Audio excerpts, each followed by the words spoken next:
Thank you for that lovely and very full introduction. And as I listened to it, I wish I were talking about the Quran and not about civilization dialogue. But tonight my topic is not the Quran, the holy book of Islam, but the question of dialogue, and especially dialogue about civilization. I should say on a personal note that I was a teacher in America at a prominent university, Duke University, although I also taught at University of Chicago and Dartmouth at different times over 40 years. But after 40 years of being at Duke University, I decided that I'm not a prophet, but I can still retire. 40 years is very good for prophets. You remember the Prophet Muhammad in 40 years? I won't go through that. But I decided I should retire from Duke, and then I was offered a job at Turkey, in Istanbul, at Fethi Sultan Mehmed Vakıf University in Zeytinburnu, a very lovely old section of Istanbul, by Recep Şentürk, a modern Turkish sociologist. And I accepted, but I said, "Why do you want me to teach?" He said, "Because the topic is Alliance of Civilizations." So now I am officially retired from American University, but for the last 4 years, I have been teaching in Turkey, in Istanbul, at Fethi Sultan Mehmed University. That's a big university, but it has within it an institute which is called, in Turkish, Medeniyetler İttifakı Enstitüsü. That is the Institute for Alliance of Civilizations. So my goal all my life has been to talk about Islam within a global civilization. And now in the last years of my teaching career, and I hope there'll be many of them, but inshallah, even if it's only one or two more, I have already the great satisfaction of teaching only graduate students.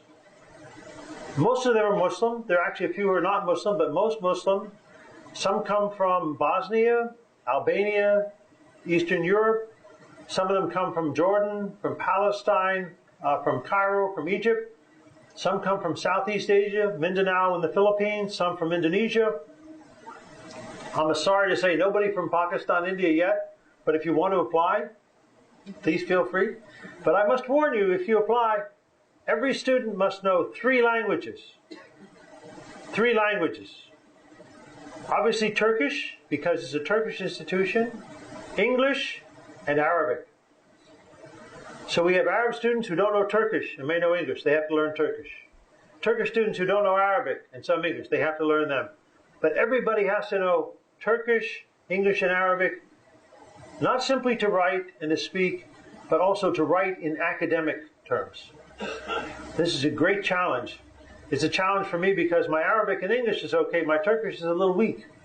So I've had to increase my Turkish in order to be at the level of my students, which is very exciting when the teacher has to catch up with the students.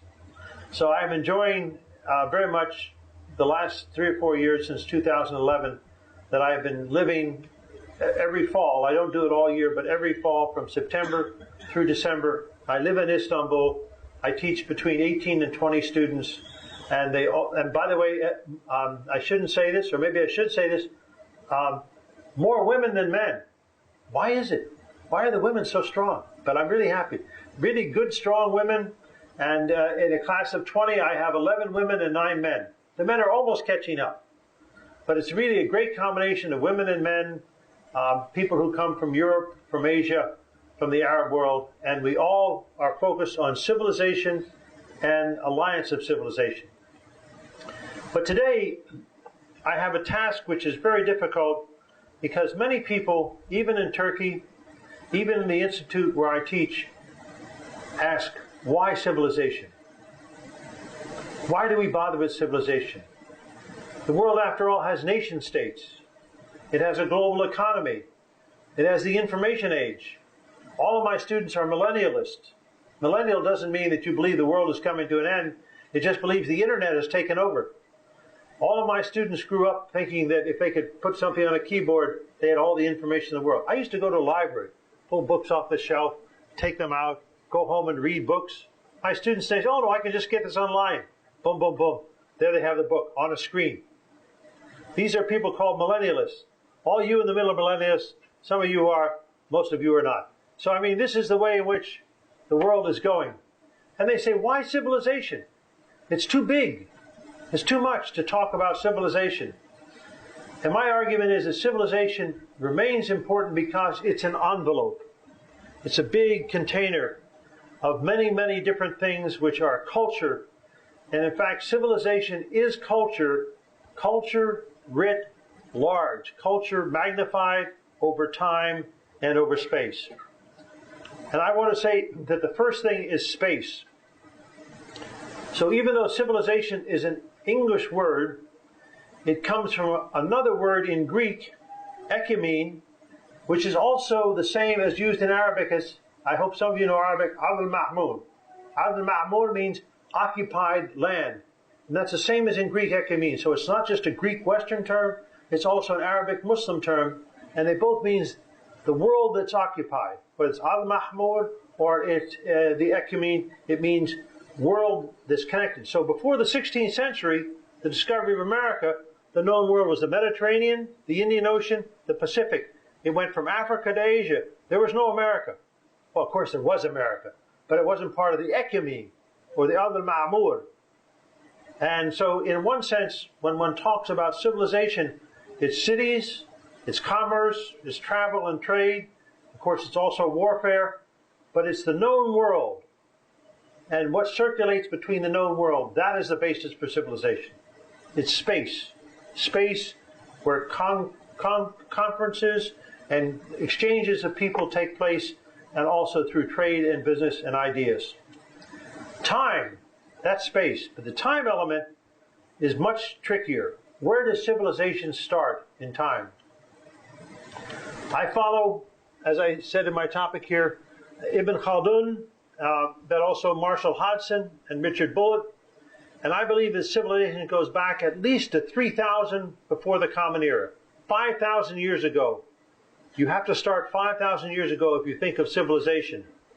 And there was a long period of 3,000 to 800 BCE when you had many kingdoms, many civilizations, but they were not communicating at a rapid rate because new technology of travel by sea and by land had not been invented, new kinds of agriculture hadn't come into being, and religions had not come into being. So the great religions of the world really came into being from 800 to 200 BCE, obviously before Islam, but preceding and making it possible for Islam were great religions, Zoroastrianism, Mazdaism, of course Judaism, Christianity, but also Buddhism, Hinduism. Every major religion you can think of had its roots. Confucianism, I should mention, Taoism from China, all had their roots from about 800 to 200 BCE. So when this is talked about in history, it's talked about as being the pre-axial age, which was 300 to 800, before the Common Era. Then the axial period is 800 to 200, and then you have what comes after that from 200 to 1800, and this is Islam. So Islam as civilization comes in the post-axial period. That is the period from 200 BCE to 1800. And you might say, why do I stop at 1800? Because 1800, in my view, you can disagree with me, I'll try and justify it in the Q&A. After 1800, you have the technical age, which is what some people would call the expansion of the West, the colonial, the asymmetry that creates this small little place called the United Kingdom, that is Britain, controlling much of the world, including, of course, India, and then as well the French, the Germans, the Dutch, the Portuguese, the Spanish, all, and Russians, of course. All these become colonial powers from 1800 on. So I would say the ecumene is the basis for civilization, and the time is from 3000 to 800 BCE. Then you have major changes in both commerce and also in ideas and religions from 800 to 200 BCE, and then 200 BCE up to 1800 for 2,000 years. You have post-axial, and then 1800 and now the technical age. I'm going to skip some of the things that happened in the technical age and really emphasize instead religion. But I want to say that in the way people think about civilization, it is very odd that Islam is singled out as the only one identified by religion. Most people say, oh, when you count civilizations, there's Indian civilization, Chinese civilization, Western civilization, and Islam. These are thought to be the big four. China, India, the West, Islam. But the only one of those four that's named by religion is Islam. The West is a geographic area. Hindu is not just India. I mean, India is not just Hindu, it's all of Indian civilization. It's geographic. China is the great Far East. So I argue this is both a benefit and a limit, that Islam is defined as a religion and not as a place. And we can come back to that later. What happens in modern times is that all of history is divided up into primitive, and then into medieval, and then into modern. And so unfortunately what happens is that people think the modern, from 1800 on, redefines civilization in terms of what Sadipta Kaviraj calls democratic capitalist nation states. That is to say, they have to have democracy, they have to have a basis of economy that's capitalist, and they have a structure of politics that's called a nation state. And he says that because of this, the achievement or the existence of a liberal state is a precondition for modern civilization. So this is now, this is not my view, but this is the view of a very prominent Indian scholar who happens to teach at Columbia University in New York. And his view is that there were other civilizations before modern civilization, but modern civilization has now redefined all the others, the Indian, the Chinese, and also Islamic civilization, and made them all less than, lower than, apart from, and not as substantial as modern civilization. My view, which is also the view of Marshall Hodgson and Richard Bullitt, going back to Ibn Khaldun, is Islam is not separate from other civilizations, but is a part of a single civilization. So my argument and my viewpoint, which are the same, is that one cannot talk about Indian, Chinese, Western, and Islamic civilization. There is one global civilization, the ecumene, which after the 16th century expanded to include North America. But the ecumene includes the whole world, and the whole world is the basis for civilization.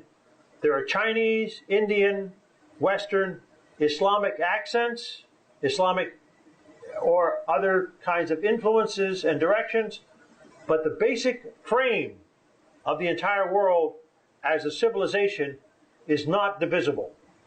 It is a single world, a single civilization with multiple actors, of which the Islamic influence is extremely important. And I start with Ibn Khaldun because, in one sense, the irony of saying modern civilization is to ignore the fact that civilization as a category doesn't come from Greece, because that was a very limited world of Greece before the Common Era. A very noted historian said, the beginning of the civilization really comes from the Islamic world system between 1000 and 1500. So, of course, Islam starts, let's say, around 600. I know it's a little bit later, but let's say 600. But it's not till 1000 that you have the Umayyad, of course, the Rashidun, all this you all know, the Rashidun, the Umayyad, the Abbasid Empire. But by 1000, Islam has begun to expand down into Asia. Very important that it expands, of course, into Asia and South Asia. And it's this period from 1000 to 1500 when Islam begins to become the particular dimension of civilization in Asia. Not in the Middle East, although it's partly in the Middle East, but it's extension into Asia that begins to define Islam, and then also the extension into North Africa. So it's not so much Islam in Arabia as out to the Maghreb in North Africa and out beyond into Asia, including Hindustan, that is important. And it's in the North Africa that you have the first person who says, you know, I think there's more than states, there's more than societies, and he says there's also more than religion. But he happened to be a Muslim, and he happened to be a jurist, and his name was Ibn Khaldun. And the reason he is so famous today is because he wrote a big history that he never finished. He did an incomplete work. It's called the Kitab al-Ibad. Kitab al-Ibad is incomplete. There are only 3 out of projected 8 volumes. But it was such a tough work, he said, you know what, before I do it, I'm going to write a little introduction. I'm going to call it the Muqaddimah. Muqaddimah is introduction in Arabic. And the Muqaddimah of Ibn Khaldun is the textbook for Islamic civilization. If you've never read it, by the way, I have read it in Arabic. I would say don't start in Arabic. Read it in Urdu. Urdu is there are many Urdu translations of it. Or read it in English. It is a very tough book. Why is it so tough? Even for people who think they know or try to know and express themselves in Arabic. Because what he does is he takes the words that one knows and he gives them different meanings. And I'll give you an example. Badawa and Hadara. Two different instances in the Muqaddimah of Ibn Khaldun. He takes these two words, Badawa, that means barbarian, Hadara means civilized. He says, no, Badawa really just means an expansive place which is more open, where people are engaged in everyday life, where they either have farms or they're moving back and forth in the settlements. So it's either traders or settlers, but it's not cities. So Badawa is explained by it's absent. And Hadara becomes cities, the presence of a city. Not as bad traffic as Hyderabad, but they still had traffic in those days. So in traffic, you have big zones, you have commerce, you have different groups of people all together in what are called cities. So for him, the big difference was not that Badawa and Hadara are separate, but that they always interact. And he wanted to describe how the areas that are rural or peripheral interact with and support and connect to the urban areas. So that's a very major point, and he calls this Umran. So remember I talked about Adl Ma'mur? So Ma'mur and Umran come from the same word. Ayn, Mim, Ra, which means something that is occupied, something that's lived in. So he called it his new work, the Muqaddimah ibn Khaldun, he called it the science, the Ilm al-Umran. Ilm al-Umran means the science of the settled world as we know it. So when people say, civilization is a Greek term, I say no. The first person who wrote about civilization was an Arab. Okay, so he's a Maghribi Arab, so he's that kind of Arab, but he's still an Arab, and he's still a Muslim, he's a faqih. But then he has something very tragic happen to him. He was a very brilliant man. By the way, he's a very honorary man. People say he wasn't a pleasant personality. Some people are brilliant are not nice. But that's okay. Forgive him his bad manners. He still was very brilliant. He lost his family. He's a faqih, a Maliki faqih in Cairo in the late 14th century. His family is coming to see him from Tunis, actually, and there's a shipwreck. All killed, the wife and 6 children. He was not only grieved by it, but he said, I've worked all my life to have some satisfaction in my family. I have no family. I better make sense of life. He retires from a judge. He goes off in meditation. He writes for 12 years. And he starts with the Muqaddimah, and he gets through 3 volumes of Kitab al-Ibad, and he dies. So you might say, that's a terrible life. But what he did in those years, he thought about his own life, not only the tragedies of himself, but of all the dynasties, because he'd been at times not a jurist, but also a statesman. He puts it all together in this one book called the Muqaddimah. Muqaddimah of Ibn Khaldun. So my suggestion to you is, if you've not read it, read it either in Urdu or English before you try the Arabic, unless your Arabic is very good. And then eventually you should, of course, look at the Arabic. But it's an extraordinary book, and it talks about Islam. But it says Islam is a religion which also has to be tested. So he says, some of you know these words, bayan. Bayan means you have text. You have, of course, the Quran, Hadith, and Fiqh, and Kalam, and Falsafa. You have all these different texts, and you have Tasawwuf texts.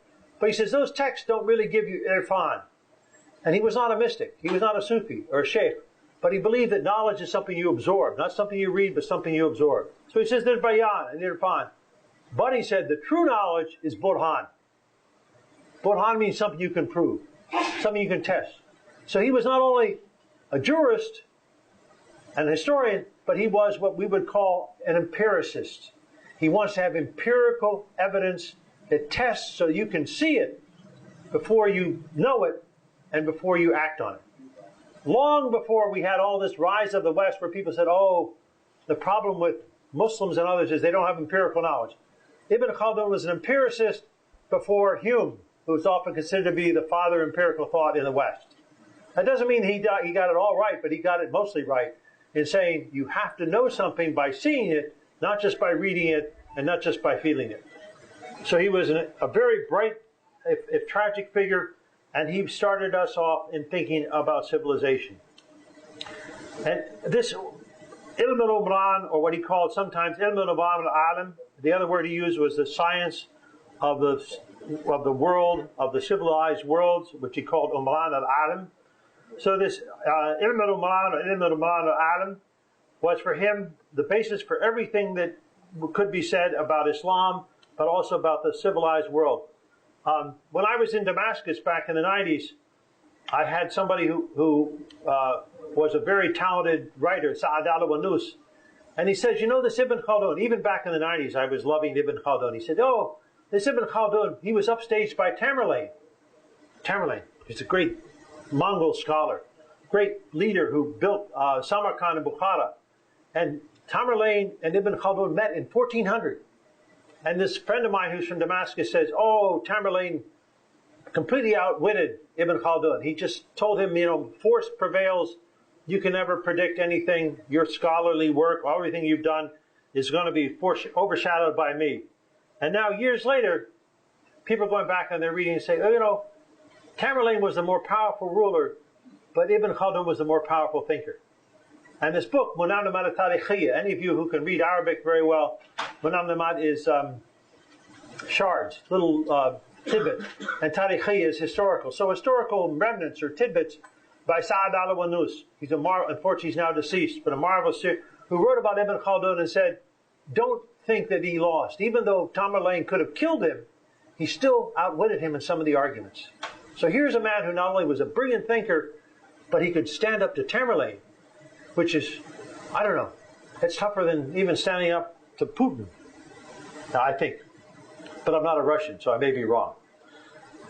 And I would like to go from my brief comments about Ibn Khaldun to Marshall Hodgson. Marshall Hodgson, like me, also was indebted to Ibn Khaldun and believed that he was the first person to really chart the nature of civilization. And instead of saying, I'm going to talk now about Islam, he talked about Islam within the world, within the Ekimun, or within the Ard al-Ma'mur. And Hodgson said the only thing that has to be done in English is not to talk about Islamic civilization because it sounds as if it belongs only to Muslims, but to say that Islamic civilization is something where Muslims rule, but they can also include non-Muslims. And of course, one of the test cases for Islamic civilization, this is Hodgson's term, was India. And he made the argument, and he made it, if you want to read, he has 3 volumes, all in English, although some people think it reads like German because it's very tough English. But in the 3rd volume, when he's talking about the Mughal Empire, he says, not all the people, as you well know, in the Mughal Empire were Muslims, but they all were shaped by Islamic norms and values because the Mughals, whatever their other faults, were Muslim. So if you can't call all the people in India Muslim, you can say they're part of Islamic civilization because it's Muslim norms and values that shape public life and shape the people within India who are under Muslim rule. So Hodgson was a great admirer of Ibn Khaldun, but because he lived later, because he lived in the 20th, not the 14th, early 15th century, he expanded. And one of my good friends see, this is the internet age. Somebody's calling and I have to listen to the phone ringing before I can say. So one of my friends is a professor, a woman economic professor in Istanbul. Her name is Huri Jahan Islamalu. She just likes to be called Huri, so I'll call her Huri here. Huri, you know, is one of the Huris in heaven. And she's unfortunately here, not in heaven, and I get to enjoy her. So Huri said to me, you know, you understand Hodgson because I've read him and thought about him and taught him for a number of years. She said, but you have to remember that the title of his book, which you correctly gave, is The Venture of Islam, but it's conscience and history. It's not history and conscience. You said it correctly, but many people say, oh yeah, the venture of Islam, it's history and conscience in whatever it is, a world civilization. No, conscience comes before history. And conscience, you say, well, that doesn't sound like an Arabic word. But actually, what he means, and he explains it in volume 2, not volume 1, is conscience for him is all that underlays adab. All the ways in which you suddenly accept people who are different from you, some are lesser, some are more important, but conscience could also be conscientiousness, awareness, but sensibility would be another word, where you're always thinking, It's not just me, it's me in relationship to you, it's me in relationship to you, and now it's me talking before what I thought was an empty group, and it's all filled with SRO, standing room only. So this adab is something that Hodgson says precedes history. You don't go and do a psychological analysis of the Prophet Muhammad or of Ibn Sina or Ibn Khaldun or anybody else and say, oh, this is history. No, you have a conscious or a conscientious, a kind of global view, even when you are in a particular historical moment, particular place. That's conscience. And so Hodgson writes about Islam not as a Middle Easterner. He knew Arabic. He knew Arabic very well. He knew Persian. I even think he knew a little Urdu because he lectured one time at Aligarh Muslim University in 1950, over 65 years ago, almost 65 years ago. But he was against World War II. He was a Quaker by his own. He was not Muslim. He's a Quaker. Although some of my students say his real name is not Hodgson, but Ibn Hajj. So he's already been remade as a Muslim by some people. They say his English name was Hodgson, but he was really Ibn Hajj. I say, okay, go with it if you want. But he was against World War II, and so he was imprisoned because you could not be a conscientious objector very easily in World War II. And you know what he did in prison for 4 years? He didn't learn Arabic. He's already had studied Arabic. He learned Chinese. He said, if I'm going to be in prison, I might as well do something useful. And so he learned Chinese. And then he said, oh, this is really interesting. I'll try Japanese. And by the time he got out of prison, he knew Chinese, Japanese, and also some Korean. This man was very, very bright. So he was not just a Middle Easterner. He also cared about the Far East. He cared about the whole world. And so he wrote this book called The Venture of Islam, Conscience and History in a World Civilization. And the question he asked, which everybody should ask, is why the West? Why did the West become so important? Why did it become important at 1800? I mentioned earlier, 1800, beginning of the technical age. Why? And some people call it the rise of the West. Hodgson said, bah humbug. He didn't use that word, but he virtually said, nonsense. It's not true that it was the rise of the West. It was what he called the great Western transmutation, not transformation. And any of you who are scientists might know in biology, transmutation is when you go from one species to another. It's a very gradual shift. It's a transmutation. And so the West became more important, more powerful, more pervasive, not because there was something intrinsic to the West, but because the system of the Ard Ma'mur, of the Akum, of the organized world was changing, and the West was able to benefit from it. But it did not mean the West was intrinsically superior. Hodgson resisted saying there's Western exceptionalism or the West is the best. So he talked about what he called, and this sounds a little bit more verbose, more complex than what I explained, but this is Hodgson's own language. It was part of the transmutational character of the new transformation that it broke down the various historical presuppositions in terms of which gradual diffusions had maintained parity among Euro-Asian citied societies. So you know, he actually sometimes used the word Eurasian, but more often Afro-Asian. The whole organized world is Africa, Asia with Europe in between. So either Eurasia or Afro-Eurasia, but the point is that Europe doesn't stand alone. It always stands between Africa and Asia or linked to Asia, because I'm not a geographical primitivist. I don't think geography turns. But if you look at a map, Europe is not Europe, it's part of Asia. And I'm talking about not history, but geography. Europe, what we call Europe, is part of Asia. But because of the technical age, 1800 on, people think of Europe as separate from Asia, and Europe is superior to Asia. That was not the case for the first almost 5,000 years of history. It was only from 1800 on that you get Europe, and then Western Europe, separated out from the rest of Asia and called a separate society.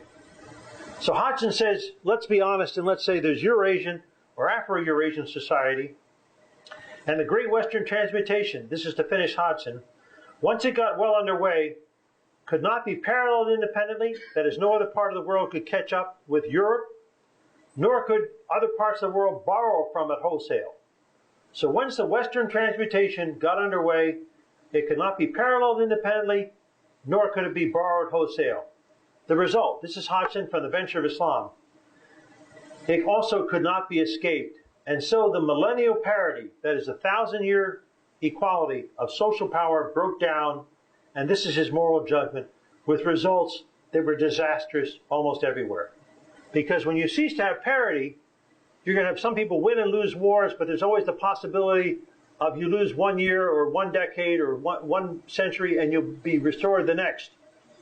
But he says once the social parity, which is also the military, economic, and global parity breaks down, then you can't reverse it. And this is what happened from 1800 on, is this little place called Europe, and later America, for other accidents, became globally powerful. The parity that had existed between India and China, between Islam and many of the Mediterranean countries with which Muslim states were either in Congress or else in competition, that parity broke down. And Hodgson talks a lot more about it, and I'm going to skip over it because I want to just cite one other scholar who's very important in this regard. She's not a scholar of Islam, but she's very much a scholar of economics, Janet Abu-Lughod. She says that you must take seriously that Islam was different than other religions because it had a universal scope encompassing all races, languages, and cultures. This is a woman who was, actually you may have guessed, Abu-Lughod. She was married to a Palestinian, Ibrahim Abu-Lughod. I don't know how many of you know much about Palestine and Palestinian politics, but Ibrahim Abu-Lughod was one of the major figure from Ramallah who really tried back in the 60s to see that the Nakba, 1967, was not the disaster, and of course he failed. But his wife was actually a Jewish American woman named Janet, and Janet Abu-Lughod wrote this book called Islam Before the West, in which she says Islam has a universal scope encompassing all races, language, and cultures. In that sense, it's like every religion. But what makes Islam different is the centerpiece. This is Abu-Lughod now, not Hodgson. The centerpiece of Islamic age civilization was the Indian Ocean. By the way, this is part of what the Indian Ocean is. So the center of Islam is not the Middle East, it's not the Mediterranean, it's not in Ibn Khaldun's time, the Maghreb. She's saying what became true over time is the centerpiece or the core of Islamic age civilization was the Indian Ocean. That is going from Arabia east, not Arabia west. And the Indian Ocean, as a result, kept in play an interregional arena of economic and cultural interaction as the crucial unit within which all civilization played out. So before I skip to Bullitt and then end my brief lecture, I want to say that I agree with Hodgson's analysis and also what Abu-Lughod said following up on Hodgson, that it is a mistake if one thinks about Islam as a religion. Of course, the Hijaz is important, and especially Mecca, for all kinds of ritual and practical and historical reasons. But if one thinks of Islam as a civilization, and the different regions and the people who are part of Islamic or Islamic age civilization, Asia and Africa are as important as Arabia, but the key is Asia. Without the Indian Ocean, and that includes all the areas, but also the ocean and the connection between India and places that are to the west, and India and places to the east, like Indonesia, the archipelago, without that, you do not have something that's called Islamic or Islamic age civilization. You have regional groups and cultures, but you do not have Islamic age civilization. This is the major thesis that goes back to Ibn Khaldun, is amplified by Hodgson, and later also by Abu-Lughod. So I want to make one final point. Richard Bullitt. Richard Bullitt is, unlike Hodgson, somebody who has lived a long life, as was mentioned in the introduction. Thank you for noting that Hodgson was a very creative person. But there's a saying in Turkish, Hibaçat İgilad, somebody starts bright and burns out. He was like a meteor. He burned bright and burned out. He died when he died, as you say correctly, at 68, when he was 46 years old. He's 46 years old. He never completed what we now have as the Bench of Islam. It was notes. And one of his students gave up his own career. This is Reuben Smith. He did the first 2 volumes, 1 and 2, and then he got from different notes of Hodgson and put together what became Volume 3. Volume 1 and 2 had been written but not published. Volume 3 was not even written. It was written in parts, and Smith pulled it all together and made that Volume 3. So that's how we have the Bench of Islam. Hodgson dies at age 46. He leaves notes. He dies in, as you correctly said, 68. The Bench of Islam is not published till 74. So it takes 6 years after his death to have this book, which we now have in 3 volumes, called Venture of Islam. So Bullitt, unlike Hodgson, lives and still lives a fairly long life. A professor at Columbia, a remarkable individual. He's both, by the way, a novelist as well as a historian. He's written some very interesting and sometimes under a pseudonym, sometimes under his real name, interesting novels. But he wrote this book, which is not a novel, a very serious book. I would actually call it more something that is like a provocation called The Case for Islamo-Christian Civilization. It came out 10 years ago. For those of you who know a little bit about history, there was a group within America who thought that civilization should not be defined as Western, but since there was Islamic civilization, there should be a counterpart to it called Judeo-Christian civilization. So if you look online, or you even look in the library here, if you're still old enough you want to look at books instead of your internet or your computer or Twitter, you can find books that talk about Judeo-Christian civilization. And Bullitt said, no, you know what, I think there's a better case to be made for Islamo-Christian civilization. So this sounds counterintuitive because Judaism preceded Christianity, but Islam came after Christianity. But his argument, which goes back to Ibn Khaldun, is you do not have civilization before Islam. You have elements of the organized world, but you don't have a framework within which to talk about civilization before Islam. So Bullitt says, instead of saying Judeo-Christian, let us argue for Islamo-Christian civilization. Chronologically, Islam came later, but it built the frame to have a consideration of both Islam and Christianity and their contribution to world civilization. So that's why I think Bullitt's a very important book to remember. And he actually had one prediction that was so beautiful that I cannot possibly repeat it, and so I'm going to quote it. There was a man, I should mention that many people in America are not like me or Bullitt or Hodgson. Many people think that Islam is the enemy, that the only Muslims are Arabs and all Arabs are terrorists, etc. And one of them was a man named Bernard Lewis, who wrote a book called What Went Wrong? And Bullitt says, let's look at what went right. He asked the question, it says, what went right with Islam and Islamo-Christian civilization? And he says, and this is Bullitt now, the past and the future of the West, that is to say of Europe and America, the past and future of the West cannot be fully comprehended unless we appreciate the twinned, that is the combined relationship it has had with Islam over 15 centuries. So in other words, if one is going to think about the history of what's happened and the future of what might happen in what's called the West, you can't do it without seeing how Islam and Europe and also the United States have interacted over 14 centuries, and it's that combination of the two that really gives you a perspective of both the past and the future. Each depends on the other. Neither makes sense without a sibling. Each must produce leaders who espouse, embody, and embolden inclusive ideals.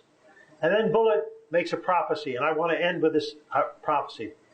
Remember, he writes in 2004, and he says, the next 20 to 30 years, so we're now only 10 years. That means we go out 10 more years, we're 2024, 2034. I may not be here, but I hope many of you in this room are here to see whether this prediction's right.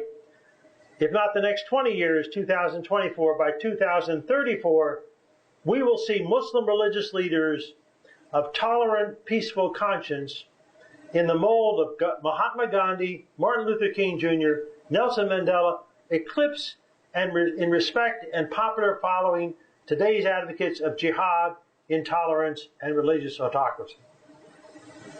So he is saying that now at the cusp of this new century or millennium, whether you call it the third millennium or the 21st century, that we are only beginning to see Muslim leaders and by extension Muslim movements and societies that will provide a future where Gandhi, King, Mandela, and Muslim leaders will be mentioned in the same breath.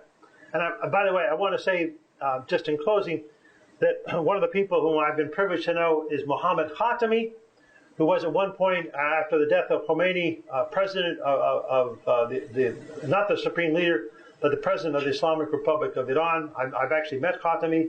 I was in Tehran once at his invitation. And Khatami believed that it was absolutely wrong that Islam and the West were fighting each other. He didn't like what happened when there was the first Gulf War back in 1992, and he worked very hard to see that it would not be continued with other wars. So he got together with several people. He was a Shiite, but he had many Sunni allies, and they put forth a program in the United Nations that was going to call for an alliance of civilizations. It sounds like a good idea, doesn't it? The problem was the date. They had worked so hard to do this. They had all, the summer agenda when they wanted to put it out was all full. So someone said, let's put it off to the fall. Let's do it in October. But the year that the Alliance of Civilization, inaugurated by Mohammed Khatami, the president of Iran, was to be put before the UN and voted on, the year that was to happen was October 2001. And so September 11th happened. People forgot about the Alliance of Civilizations. Instead, you had this thing called the Clash of Civilizations, and you've had many of the recurrent nightmares that have come since. So my hope is that even though Mohammed Khatami is no longer president, the president of Iran, that the future of the world, and not just Iran, but the whole Muslim world and the whole ecumene, the whole Al Mahmud, may be an alliance and not a clash of civilizations. Thank you.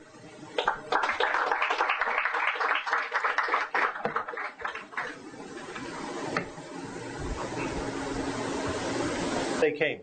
So I want to make sure it's clean, that I'm a Princeton graduate, but never contaminated, at least by those three. But my view, very clearly, is that their form of revisionism is blinkered, that it only takes account of part of the evidence. And John Toland, I also know him, and I could give you account of my different moments of debate with Professor Toland. But what all of them do, and by the way, you didn't mention David Cook, so let me throw another one out there, David Powers. David Powers, who's written a book saying that the whole relationship that the Prophet Muhammad had with Zayd was to disempower him so that he could have a relationship with Zayd's wife. Ah, mashallah. You know, you have all these things. So there are even worse things that you didn't mention, could have mentioned, in terms of so-called historical. There's even somebody named Samuel Shoemaker who wrote a book saying, you know, it's really likely that the Prophet Muhammad didn't die in 632, but died in 634. And he's written a whole book, and it's gotten a lot of publicity. People saying, oh, he didn't die in 632. So there was a war which failed, and then he came back, and instead of admitting it, he said he died in 632 when he died in 632. There are a lot of what I would call potboiler theories, pseudo-theses, so-called revisionist views of Islam that I have to read. Because I'm an historian and because I take the trade seriously, I have to read these books. But I would urge you to read when it comes out. It'll be in November. I say this because it's one of my students, but if she were not one of my students, I'd still want to claim her. Her name is Keisha Ali. She's a professor, also a very successful professor in America, and a Muslim, actually a Muslim convert of about 25 years ago. But Keisha Ali has written this book, which will be coming out from Harvard University Press in November, called The Lives of Muhammad. And she takes all these various things you just mentioned, and several others which I don't have time to mention, and she says, all these various, but they don't change the fact that the basic biography of the Prophet, and also this, you didn't mention Wansboro, the whole sequence of the Quran being revealed in the early 7th century and not the end of the 7th century, as Wansboro has argued, that all these theses can be seen as sort of an effort to apply what's called higher criticism to the Quran as it was to the Bible, but not recognizing the difference in both the milieu, the time, and the nature of these two different things. So I think, yes, I take them seriously. No, I don't think they're going to prevail. I hope I'm right. Thank you. One comment on that. Just a comment on that. What I noticed is it's probably the sensationalism among certain fringe academies that becomes more popular than regular academies. That's how. It's the same way in which the jihadis get more newspaper than the people who are the Gandhi-like Muslims. If it bleeds, it leads, and if it's nice, it's dice. It's thrown away. Thank you. Thank you.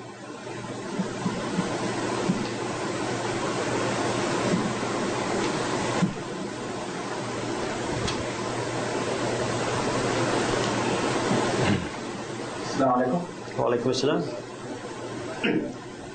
Your presentation was really excellent and very giving a lot of hope. I would pray for the day when Islamo-Christian civilization. This is happening. Thank you. That's my prayer too. Yeah. And may it happen sooner rather than later, inshallah. And you quoted that Muhammad Khatami from Iran, Islam and the West fighting each other are absolutely wrong. Yeah. I believe that. In fact, many Muslim leaders from Muslim countries, they believe in the same way. Mm-hmm. This is one aspect. Do we feel the same kind of reciprocity? Are the same thoughts are reciprocated in the Western academia and policy making, so that a Islamo-Christian civilization takes place? Mm-hmm. On one side, it's Muslim thinkers, Muslim leaders. Mm-hmm. On the other side, it is the West. Mm-hmm. Especially the superpower of the world, America. Mm-hmm. Do they reciprocate the same feelings towards Islam? This is my one question. Okay. The second question is that for this to take place, Islamo-Christian civilization to evolve, and the topic of today's presentation, civilization dialogue. Earlier it used to happen when things were very open. They were asymmetric. Events were asymmetric. Nobody was controlling. Yeah. It used to happen in a natural way. But today what we see that multinational companies and superpowers and vested influence, they control things, they control dialogue. So in the absence of an open air and a lot of people controlling, earlier case was the Judeo-Islam civilization. Mm-hmm. A counter case was built for Islamo-Christian civilization. Mm-hmm. So the same people who are controlling the media today, internet, the entire means of communication and means of dialogue are being controlled. So what are the prospects of Islamo-Christian civilization to take place? And Muslim leaders are positive, are the Western leaders as well, and academia positive, are the policy makers positive?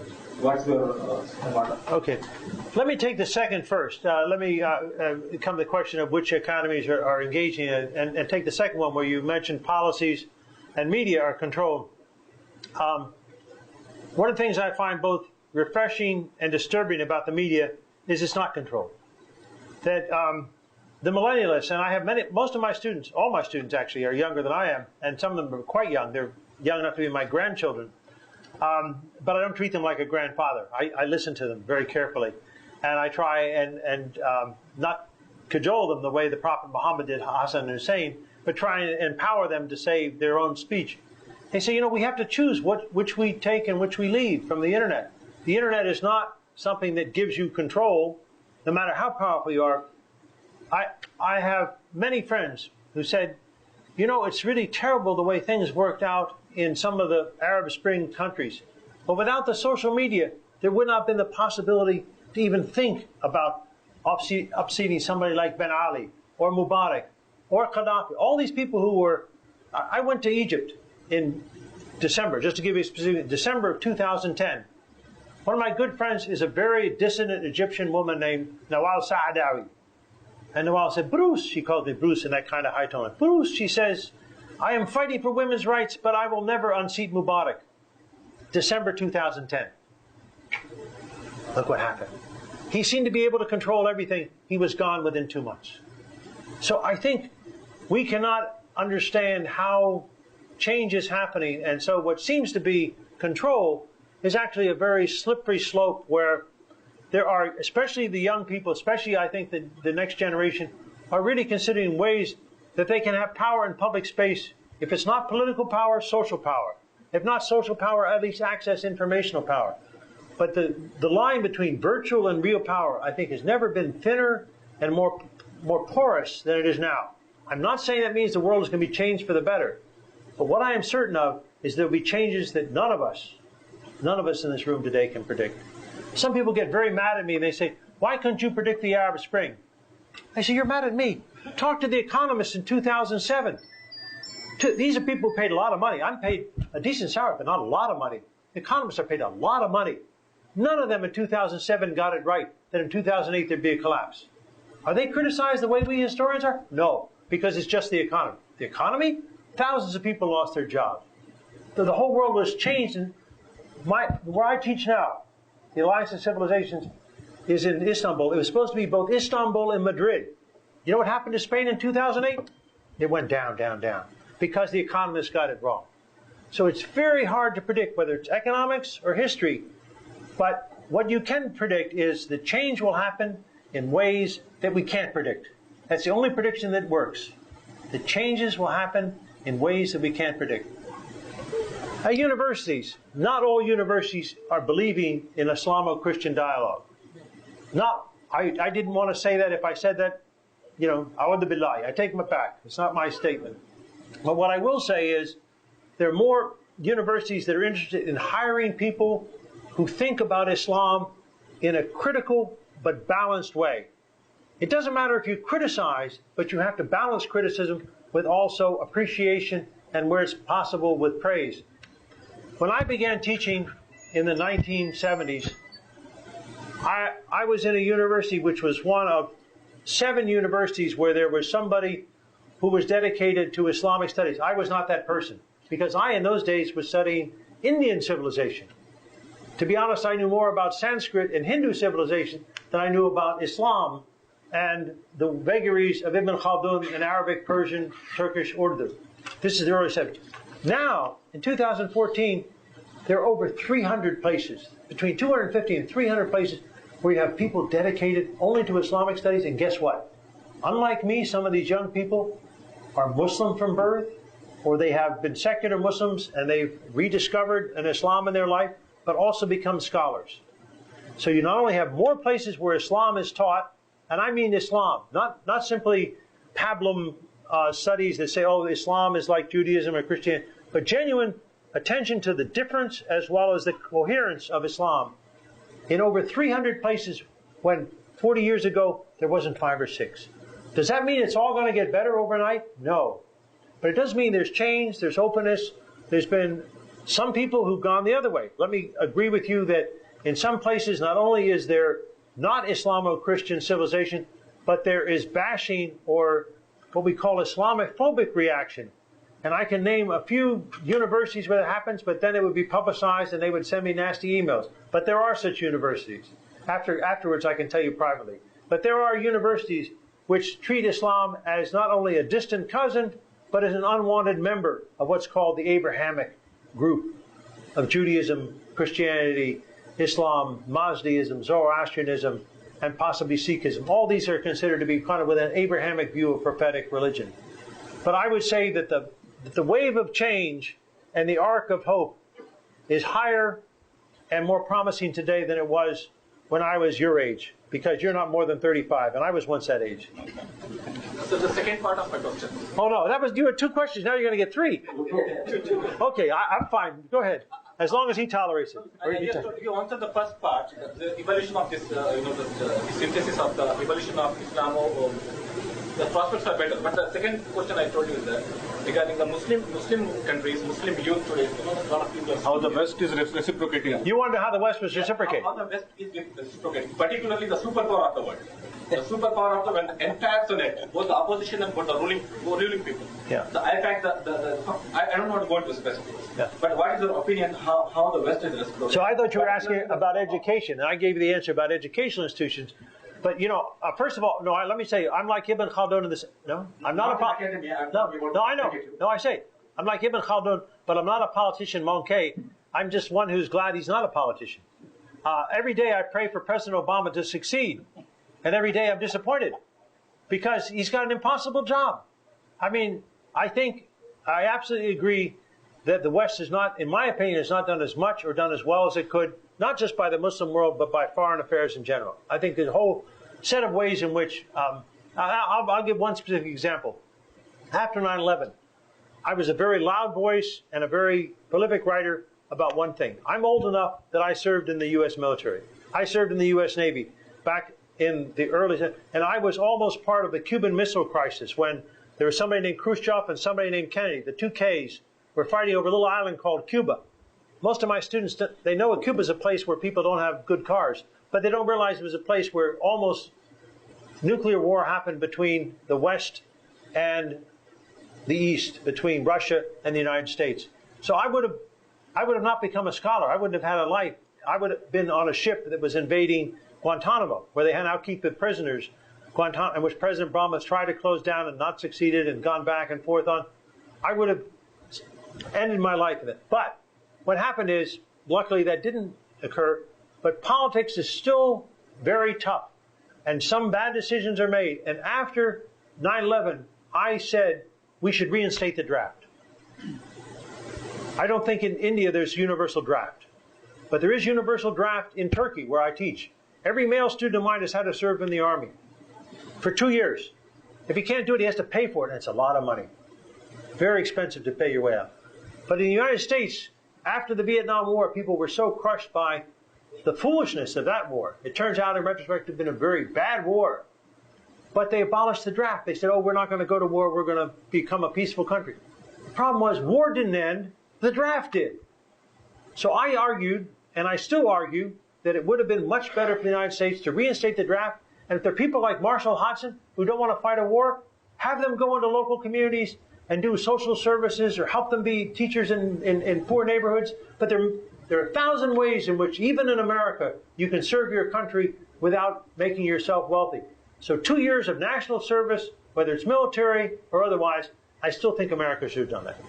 So my only other saying about the politicians in Washington is President Obama can be, and of course should be, held accountable for what he decides to do. But I think he doesn't act alone. And what he succeeded in doing, in my humble opinion, is that he has done more than most previous presidents have done to try and create a better world. It's just that he has not been able to act freely and strongly enough on his own behalf. And even in some cases, I think he's listened to the wrong advisors. But that's another thing where I could be more explicit in detail off microphone instead of on. But I still think we're not on the brink of nuclear war. People say, oh, of course we're not. I said, but listen, I'm old enough that I thought in my lifetime, and this is honest, in my lifetime, when I grew up in the 60s, I thought, first of all, I'm not going to live to be 60. I grew up in the 60s, but I knew, or at least I thought, I'd never grow to be 60 years old because there's going to be a nuclear war. And I talked to other people in my generation, they say, oh, of course, we all knew it. We didn't know it. We supposed it. And luckily we were wrong. Even India and Pakistan, or Turkey, have not come to a nuclear war. There's always the possibility, but however bad politics is now, most people would say, may I not be proven wrong. Inshallah, there will not be nuclear war in your lifetime or mine. Inshallah. Any question from ladies? Those are always the toughest questions. I'm lucky if no lady has a question for me.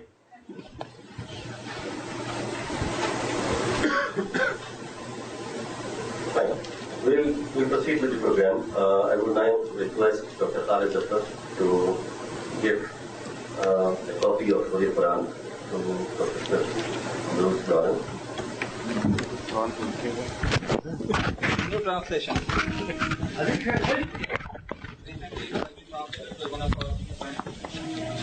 Is this order in English? Or is it in English? In English. Thank you very much. I have to stand up for this. Thank you very much. It's lovely. Oh, can I just go and read this? I want to go home and read this. I don't want to do anything more here. Because, it's called Good Tree Publications from Hyderabad? Yeah. The publisher is in December 2013? Yeah. And I don't have to pay 700 rupees for it? Oh, myself. Thank you. This is what, thank you. We don't need to do anything else. I got a copy of the Quran. You can send me home tomorrow. Okay. Oh, that's great. Now I have to ask, I know what the Quran is, but I don't know what this is. What is this? This is like an environmental prize. May your tree keep growing. Is that what this is? Environmental prize? I don't know how I'm going to package it, but I'm going to love it all the same. So thank you very much. I hope you this. Let's get it. Thank you. I would now request Dr. Khalid Zafar for the concluding remarks.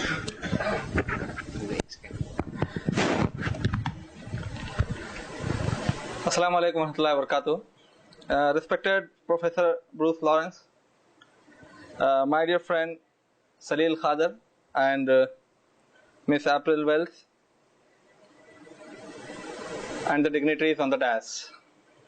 I am very much thankful to Allah Almighty for giving us this opportunity. This is really a noble opportunity.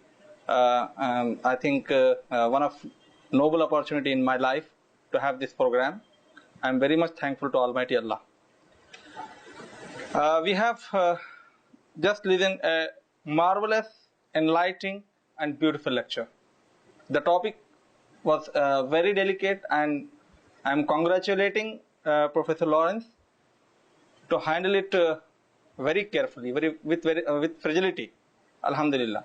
And I think this type of discussions will pave the way for better understanding and civilizational dialogue between various sects, communities, religions, regions, etc.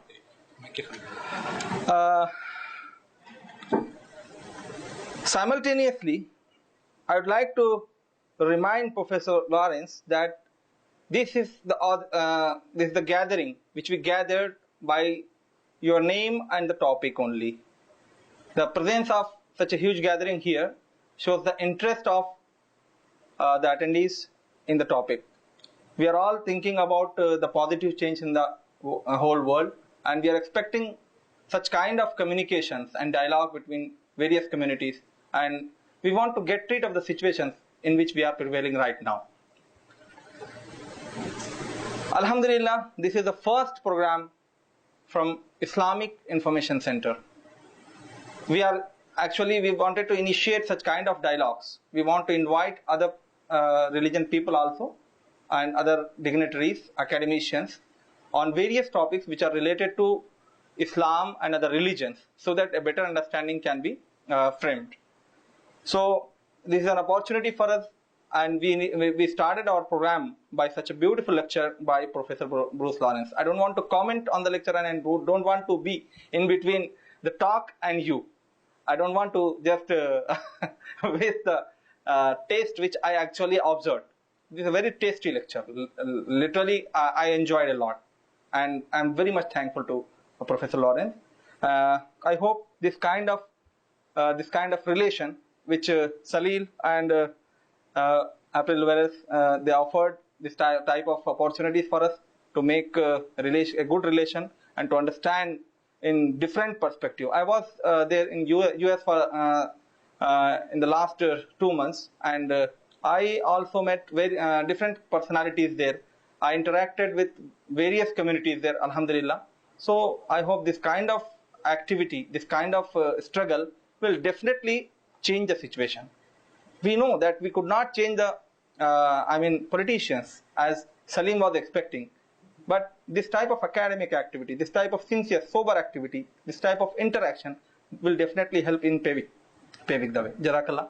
And I'll pray Almighty Allah to reward all of you for presenting here in a short notice only. Jazakallah khair.